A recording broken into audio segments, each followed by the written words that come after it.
बापरे, आज तर लगेच सगळेच लवकर आले. श्री शिवाय नमस्तुभ्यं. कसे आहेत सगळे?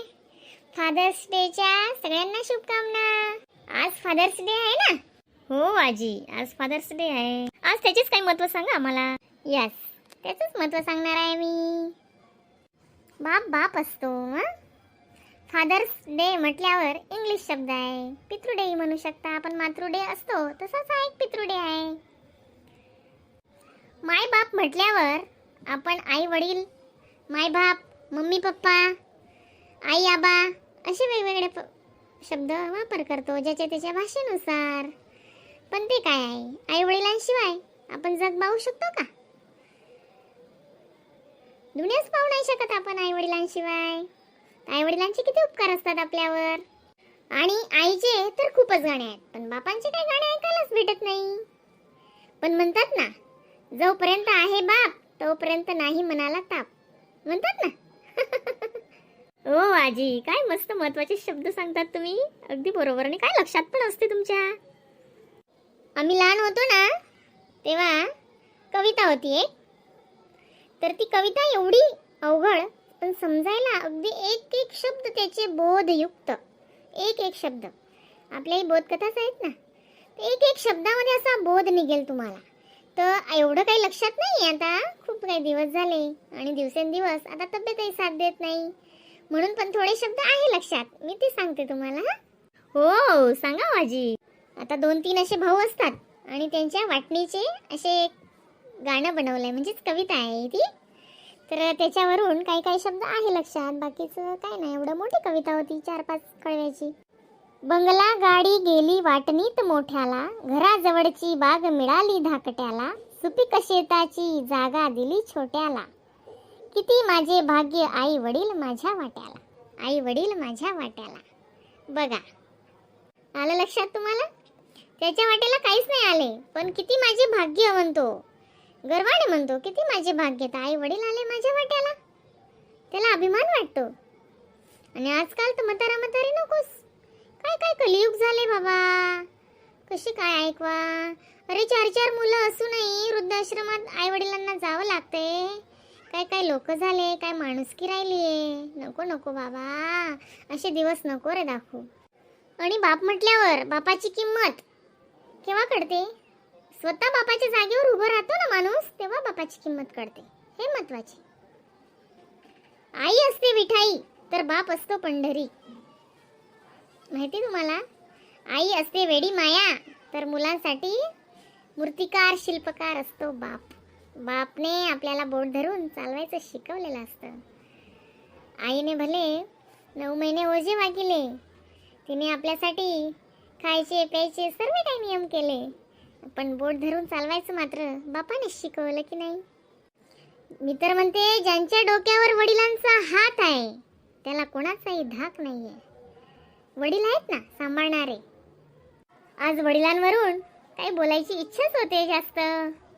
तर सगळे म्हणतात आईची वेडी माया, पण बाप असतो कुटुंबाचा पाया. आहे की नाही? फाल्गुनीची मम्मी काय म्हणता तुम्ही?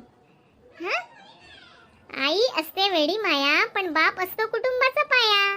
खरी गोष्ट आहे की नाही? हो आजी, अगदी स्पष्ट आणि व्यवस्थित बोलताना तर मला खूप आवडतो आजी. सगळं काम सोडून मी येऊन जाते बघा. अशी काही जणू ओढच लागली तुमचं ऐकायची काही गोष्टी. असं होय? तर मग ऐका, मलाही नवीन नवीन आज आठवतंय पहिलं तुमची उत्सुकता बघून. ऐकणाऱ्याची जर उत्सुकता असली ना, तर बोलणाऱ्यालाही थोडा हे येतो का नाही? त्याला पण उत्साह वाटतो. हो, आईचे गुणगान आता खूप झाले, पण बिचारा बापाने काय केले? बिकट प्रसंगी बापच सदा सोडवी, आपण फक्त गातो आईचीच गोडवी. आईकडे असतील अश्रूचे पाठ, तर बाप म्हणजे संयमाचा घाट. एक एक शब्द महत्वाचा असतो. बापाचं नाव काढलं म्हणून मलाही रडायला येतं. माझे वडील लहानपणीच वारले, म्हणून ज्याला पण बाप आहे ना त्याने सांभाळा, खूप सांभाळा, मी तर असे म्हणते. तर आम्ही शाळेत असताना असेच निबंधांवरून विषय झाला, तर मीही बापावरून निबंध काही 2 शब्द लिहिले. मग तुम्हाला आतापर्यंत आठवण आहे का आजी? अगदी आहे. महत्वाच्या गोष्टी कधी जन्मभर विसरतं का माणूस? फाल्गुनीची मम्मी मग सांगा की आजी आम्हालाही. बाबा, जग दाखवलं तुम्ही, खेळायला शिकवलं तुम्ही, हातात हात देऊन चालायला शिकवलं तुम्ही हो बाबा. मग बाबा अर्ध्यावरती सोडून का हो गेलात बाबा तुम्ही? मग फक्त एवढंच क्षण आनंदाचे दिले तुम्ही? एवढ्या मोठ्या जगात मला एकटं सोडून का हो गेले बाबा तुम्ही? आठवण येते हो बाबा तुमची. बाबा मला खरं सांगा ना हो, पुन्हा कधी आलो बाबा तुम्ही? पुन्हा कधी आलो बाबा तुम्ही? कधी याल बाबा? खूप डोळ्यांचे अश्रू भरले माझे तेव्हाही. मला माझ्या टीचरने जवळ घेतले आणि म्हटले, बाळा शांत हो, बाळा शांत हो. आजही तो क्षण मला आठवण आहे.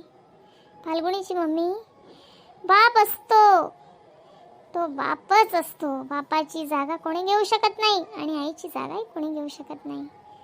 आई वडील दोघं महत्त्वाचे असतात आपल्या जीवनामध्ये. तसे तर आपणही आई वडील बनलोच आहोत, असे नाही. आपले कर्म आपण करत आहोत. पण आपल्यालाही असं वाटतं कधी आई वडील पाहिजेच होते. पण कोणाचेही आई वडील जन्माला पुरत नसतात हो, नाही पुरत. अगदी खरं आहे आजी, अगदी खरं आहे. खूप महत्त्वाचं सांगतात हो आजी तुम्ही, खूप छान सांगतात. आजींनी तर आज सगळ्यांनाच रडवलं. सगळ्यांचे चेहरे कसे झाले जणू. जे आहे ते वास्तविकता आहे, काही खोटे सांगितले नाही आजी, खोट्याची गोष्ट नाही. तुम्ही तर मनाला रुतणारे शब्द बोलल्या हो आजी. खूपच मनाला असे रुतले शब्द आणि जणू ते शब्द असे मनात कोरले गेले. एकही शब्दाची आठवणही पडणार नाही आजी. तर ठीक आहे.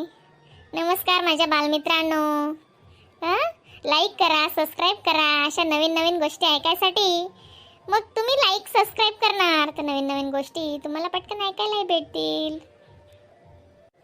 चला तर मग, श्री शिवाय नमस्तुभ्यम. श्री शिवाय नमस्तुभ्यम हो आजी. आजी येतात आणि मोजकं थोडंच बोलतात, पण मनाला किती गोड वाटतं हो आजी. हां. थँक्यू. फाल्गुनीची मम्मी, थँक्यू. वेलकम आजी.